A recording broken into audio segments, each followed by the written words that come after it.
Hello भाई लोग, मैं हूँ फैक्ट भाई और आसमान कहने पर आपको कौन सा रंग याद आता है? ऑफ कोर्स नीला। पर अगर फैक्ट भाई कहे कि एक कंट्री में आसमान का रंग पीला होता है तो ऐसा ही कुछ किया अलादीन के मेकर्स ने, पर किस कंट्री के लिए वो तो जानेंगे ही, लेकिन उससे पहले पीले मिनियंस की एंडिंग के बारे में जानते हैं जो चाइना वालों ने सिर्फ अपने स्वार्थ के लिए बदल ली थी। लेकिन मिनियंस की एंडिंग के बाद की खाल निकालें उससे पहले फैक्ट भाई बता दे कि ब्राजील ने तो कोको फिल्म का नाम ही बदल डाला था और ऐसा करने की वजह है ये। तो क्या है कोको की टाइटल और इसका कनेक्शन, आइए जानते हैं। नंबर 1, होमर या ओमर। चलो मैं आपको लेके चलूं रबिया, जहां होमर है ओमर और मार्गी है मोना। जी हाँ, आपको सैर करनी है सिम्पसन्स के अरेबिक विजन की, जहां यूएस में बने सिम्पसन्स को पूरी तरह से बदला गया था। यहाँ होमर शराब की जगह सोडा पीता था। मोस्टेवन यानी बार के सारे सीन्स कट थे और पॉक को बदल कर बीफ सॉसेजेस रखे हुए थे। अब जब देखने के लिए ही कम कंटेंट बचा था तो अरेबिक होमर भाई का शो चाहे 52 एपिसोड का बनाया गया था, पर सिर्फ 34 एपिसोड तक ही चल पाया और मजबूरन इसे बंद करना पड़ा। इस अरेबिक वर्जन को इजिप्शियन एक्टर मोहम्मद हेनेडी ने डब किया था, जो अपने आप में ही एक कॉमेडियन है। पर सिम्पसन को सिर्फ अरेबिक ही नहीं, फ्रांस और कनाडा में भी डब किया गया था। लेकिन इतनी सारी लैंग्वेजेस में डब होने के बाद, इतने चेंजेस होने के बाद लोग आज भी ओरिजिनल सिम्पसन को ही देखना पसंद करते हैं। नंबर 2,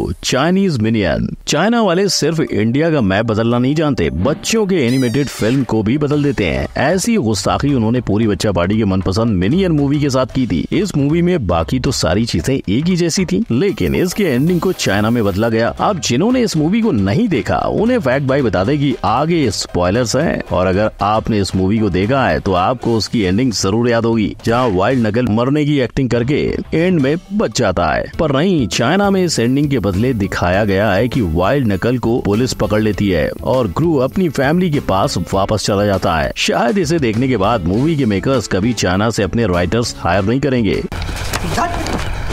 इनफैक्ट इस बदले एंडिंग को देखने के बाद कई ऑडियंस ने विरोध किया और वो वायरल हो गया, मगर चाइना अपनी सेंसरशिप के लिए ही जाना जाता है। Number 3, teenage mutant hero turtles. Leo की तलवार, रफेल का सैस, डोनाटेलो की लकड़ी, माइकल के नंचक्स, और ये है हमारे टीनेज म्यूटेंट निंजा टर्टल्स। अब अगर आप अपने बचपन में पहुंच ही गए हो तो चलो ये शो के बदलने की बात करते हैं। नहीं, ये इंडिया में तो नहीं, पर ब्रिटेन में बदला गया था। इनफैक्ट ब्रिटेन में निंजा शब्द को बहुत हिंसक माना जाता है और उसी चक्कर में इस शो का नाम चेंज करके टीनेज म्यूटेंट हीरो टर्टल रखा गया। इतना ही नहीं, इस कार्टून में माइकल के नंचक्स को भी बदला गया था। और तो और जब यूके में teenage mutant Ninja turtle release हुई थी तो उस मूवी में पूरी की पूरी फाइट ही काट दी गई थी।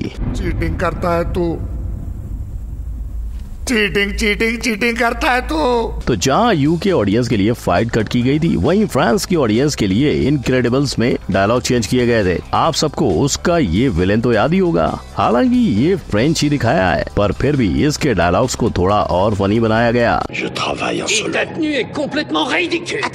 नंबर 4, नीला पीला हरा जीनी। जब एक फोन में इतने कलर ऑप्शंस होते हैं तो जेनी में क्यों नहीं? आई एम श्योर आपको भी ये सवाल बचपन में आया ही होगा, इसीलिए फैक्ट भाई आपके लिए रंग बिरंगी जेनी प्रकट करने वाला है। ये बदलाव खुद अमेरिका में हुआ था, जब डिज्नी से हट के अलादीन को गुड टाइम्स प्रोडक्शन ने बनाया था। इस पोस्टर को देख आपको जेनी के पीले रंग का अंदाजा तो हो ही गया होगा, लेकिन मूवी में जेनी को बिल्कुल इंसानों वाला रंग दिया है, बिल्कुल वैसे ही जैसे एक पैरोडी वीडियो में कॉलेज ह्यूमर ने किया था। लेकिन अगर जेनी के पीले होने की बात करें तो जापान के डिज्नी ने ऐसा प्रयोग पहले किया हुआ है। पर भाई लोग, डिज्नी हमेशा से अपने जेनी को पीला या नीला नहीं बनाना चाहता था। असल में जेनी का कलर हरा था, मगर मेकर्स ने उसे नीला बना दिया। तो भाई लोग, अब पसंद कर लो अपने पसंदीदा कलर का जेनी। नंबर 5, बोले तो कोको। सुनते ही संगीत वाला, प्यार और दिल छू लेने वाला परिवार याद आता है, लेकिन ब्राजील में ये तो टट्टी है। चौंकिए नहीं भाई, ऐसा इसलिए क्योंकि वहाँ कोको शब्द का यही मतलब है, इसीलिए दुनिया के लिए कोको ब्राजील के लिए ये बना। पर नाम भले ही बदलना पड़ा हो, लेकिन 2017 की ये फिल्म जिस मैक्सिकन हॉलिडे पर बनी है वो बिल्कुल असली है, जिसे हमारी दुनिया में उसी तरीके से 1 नवंबर को मरे हुए लोगों के सम्मान में मनाया जाता है। पर नेम बदलने का गेम सिर्फ कोको नहीं, समुंदर पार जाके टेफिटी का दिल लौटाने वाली मोआना के साथ भी हुआ, और वो भी इटली में, क्योंकि मोआना से पहले वहाँ मोआना पोजी नाम की एक अडल्ट फिल्म एक्ट्रेस हुआ करती थी और बच्चों की फिल्म से कोई इसका संबंध न जोड़े, इसीलिए मोआना को इटली में वयाना नाम दिया गया और फिल्म को ओशिनिया।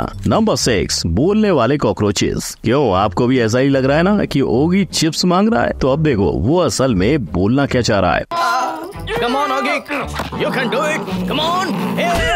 तो ये कमाल बाकी कहीं नहीं, सिर्फ इंडिया के लिए किया गया है। जी हाँ, शाहरुख और सनी देओल की आवाज में सुनाई देता ये कार्टून असल में साइलेंट है, मगर इंडिया के अंदर ही इसे 3 बार बदला गया है। पहली बार तब जब Oggy and the cockroaches cartoon network पर आता था और इसकी डबिंग संजय केनी किया करते थे। दूसरी बार तब जब इसे निकलोडियन पर शिफ्ट किया गया और इसकी डबिंग का जिम्मा सौरभ चक्रवर्ती पर छोड़ा था। और आखिरी बार तब जब ये कार्टून सोनी ऐप पे दिखाया जाने लगा, जहाँ वापस डबिंग चेंज करके मोबीन सौदागर इसके आर्टिस्ट बने। लेकिन क्या आपको पता है कि मेकर्स ने original series Oggy and the cockroaches को छोड़ 2 और सीरीज निकाली है। नंबर 7, छोटी छोटी बातें। जैसे एक लड़का और लड़की कभी दोस्त नहीं बन सकते, वैसे ही एक चूहा कभी शेफ नहीं बन सकता। अगर आपका ये मानना है तो आपने ये फिल्म डेफिनेटली नहीं देखी, वरना आप समझ जाते कि शेफ होने के लिए सिर्फ कुकिंग का जुनून चाहिए और आपका चूहा होना एक छोटी बात होगी। और यही तो इस फिल्म की खासियत है, छोटी छोटी बातों का ध्यान, जैसे रेमी के कटने पर हाथ का धीरे धीरे ठीक होना, पर्चियों का दिखना वगैरह वगैरह। लेकिन सबसे इम्पोर्टेंट थी अगली डिटेल। इंटरनेशनली इस फिल्म को देखने वालों के लिए फिल्म में रेमी को मिला लेटर इंग्लिश भाषा में था, और अगर फिल्म के मेकर चाहते तो अपनी फ्रेंच ऑडियंस को भी वो ये लेटर फ्रेंच सबटाइटल के साथ इंग्लिश में दिखा देते, वरना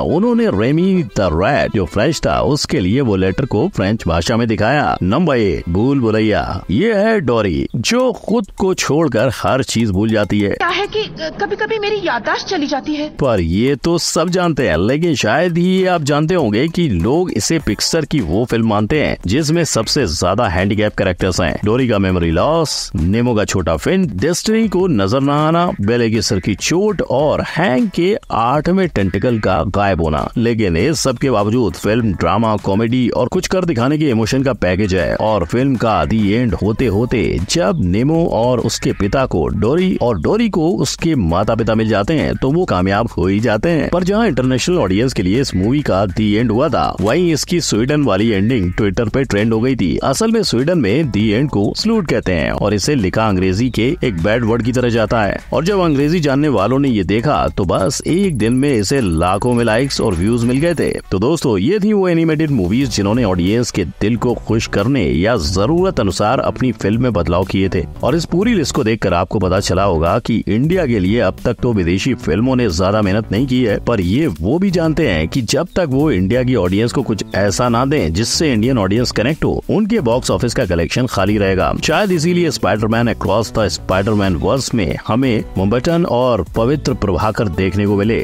जिसे इंडियन क्रिकेटर शुभमन गिल ने आवाज दी थी। और हॉलीवुड की फिल्मों में इंडियन कैरेक्टर भले अभी भी इक्के दुक्के हो, पर अगर आप हॉलीवुड की सबसे बड़ी फिल्मों को अपनी आवाज हिंदी डब के लिए देने वाले कलाकारों के बारे में जानना चाहते हो तो आई बटन पर क्लिक करो, वीडियो को लाइक, कमेंट, शेयर और सब्सक्राइब करें। फिर मिलेंगे। जय हिंद।